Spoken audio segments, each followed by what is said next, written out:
Hi, this is Randall with Carter Hill Honeybees. Today is Saturday, March 27th, 2021. The swarm I'm about to show you I caught about 12 feet. This occurred yesterday, and I kind of needed to come back and add some footnotes to it, except I'm going to kind of do it here at the beginning because of some of the things I stated. After I was able to secure the swarm, which it's over there right now and it's doing fine, I was able to just look at a couple of hives and I figured out it come out of this one here. And I actually caught the queen after I cut the video yesterday, and I just was in a position where I really couldn't get set back up to show her to you, but it was an Italian queen, and that's some of the genetics I'm wanting to kind of weed out because it's swarmy. This colony is not really plugged out that much, but I found 3 or 4 swarm cells in there, and I just went ahead and put it back together. So I'm going to move this home. I'm also going to move that swarm I caught home, and I'm going to turn it into bee production and requeen it later in the season. Also, yesterday I was in somewhat of a hurry.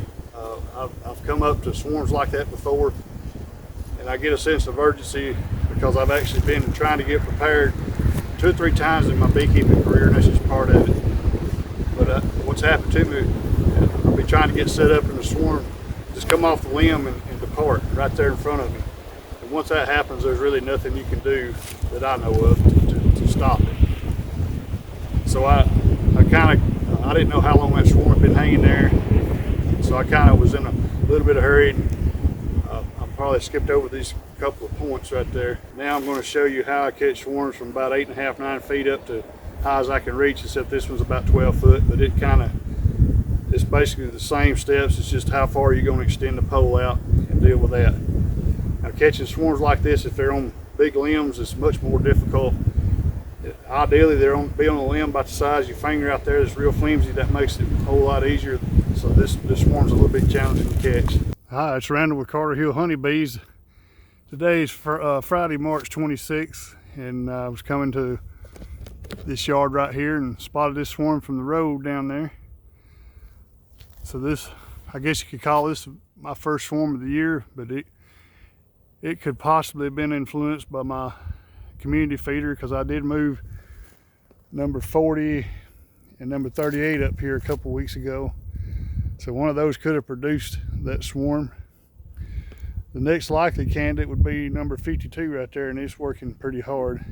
So I don't think that was it. I think it was one of those, but I'm not sure. I could be completely wrong. They could have come here. Anything's possible, but most likely it come out of one of those. So today I'll get to demonstrate using my scoop and score metal mesh garbage can device. That swarm there is about 12 feet up. So I'll get to demonstrate how I'll catch swarms from basically 8.5, 9 feet on up to as high as I can reach, 25 to 30 feet. The process is pretty much the same. It's pretty simple. So I'm going to get set up right here and try to get this camera on by myself. I'll try to get this set up the best I can where I can show the entire procedure. So I've got my hive set up. So the first thing I want to do is kind of take my pole and make what I call a dummy run and see basically how high the swarm is, how I'm going to have to configure my pole to reach it.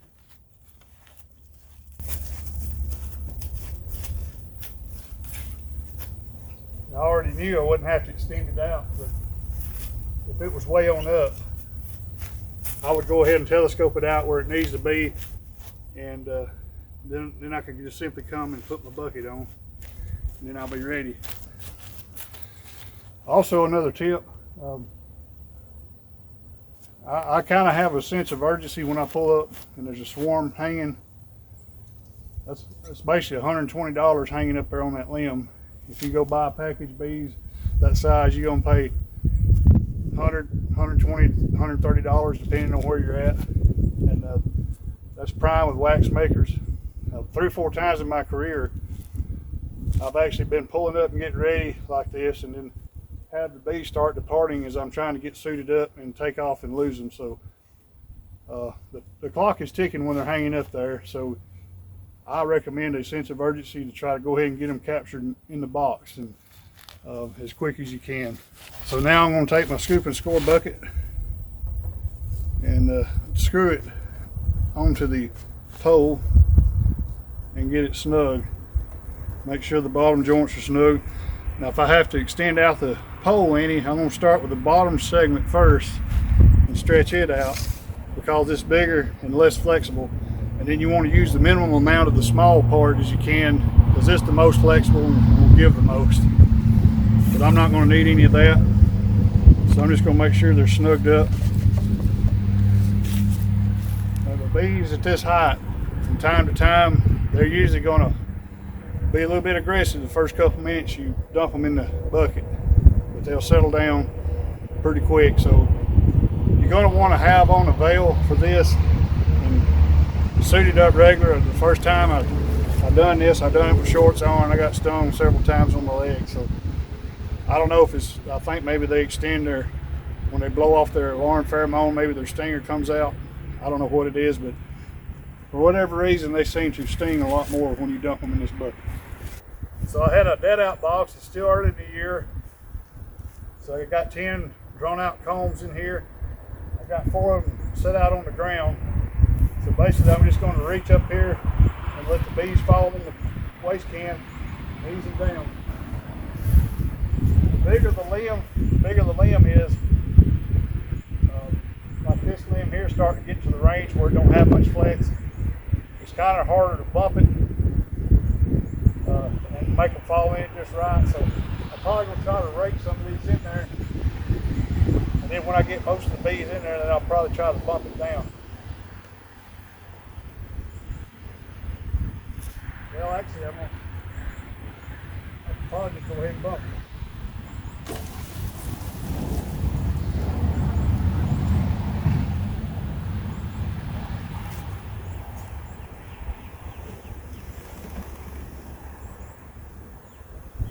Yeah, I can actually smell alarm pheromone from that procedure right there.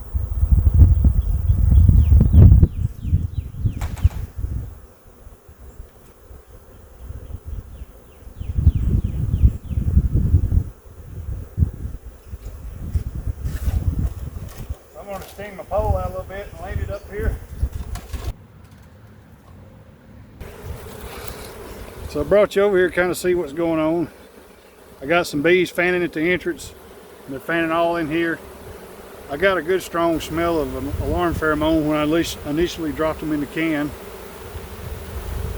I really don't know right at this point if the queen's in here or if she's still up here.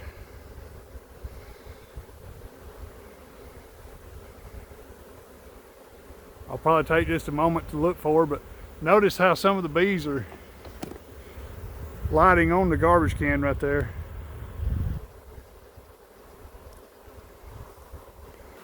I'm going to go ahead and place the frames back in here and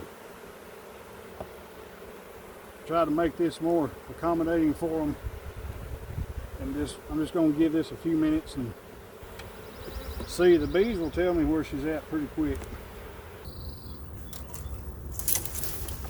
Alright, so right now I'm not having too good a luck with bees coming to the bucket.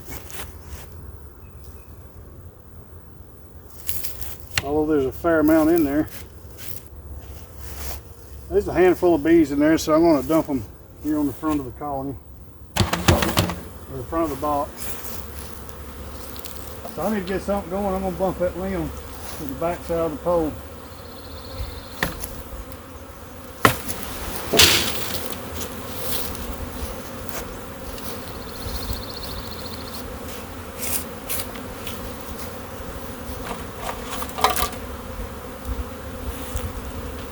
Quite a few of them fell on the top, so I'm looking for the queen. I don't see her. See if I can get them going in the front. They are.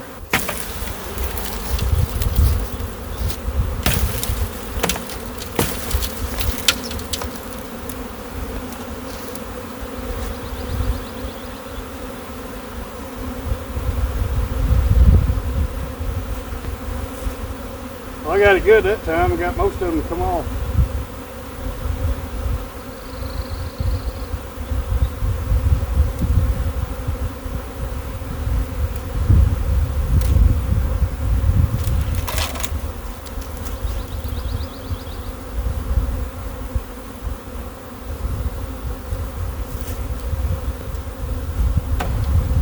I need a few minutes for the bees to tell me where the queen's at, and when I get to that point, I'll try to focus in and show what I'm seeing. So I'm going to pause it for a few minutes.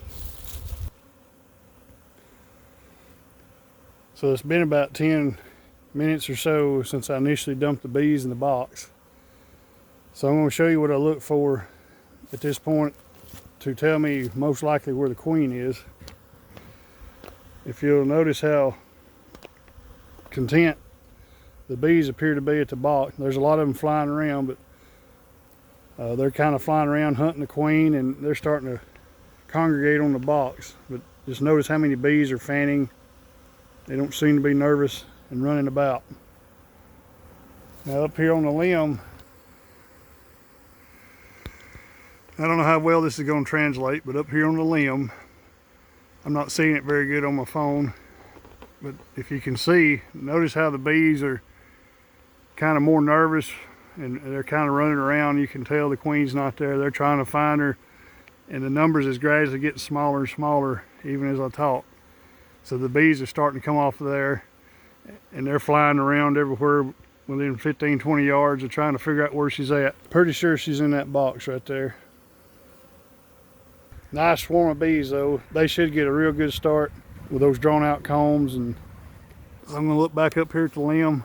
Whole lot less bees up there. There's probably less than 300 bees up there now, and it's getting smaller by the moment. So here in about 10 or 15 minutes, I'll slide that excluder on the ground up under there like I demonstrated in the previous video. This is pretty much a normal swarm catch for me. I think it will be successful. And this is basically how I capture swarms above 8.5 to 9 feet. That was a little bit challenging because the limb was about 2.5 inches in diameter. But if they're out on the edge of a flimsy limb, it's much easier to catch them. Now if they're on a trunk, it's very hard to catch them. If you can't reach them by hand, the odds of getting them with that bucket's very small in my experience. Thank you for joining me for this swarm capture today. We'll see you next time.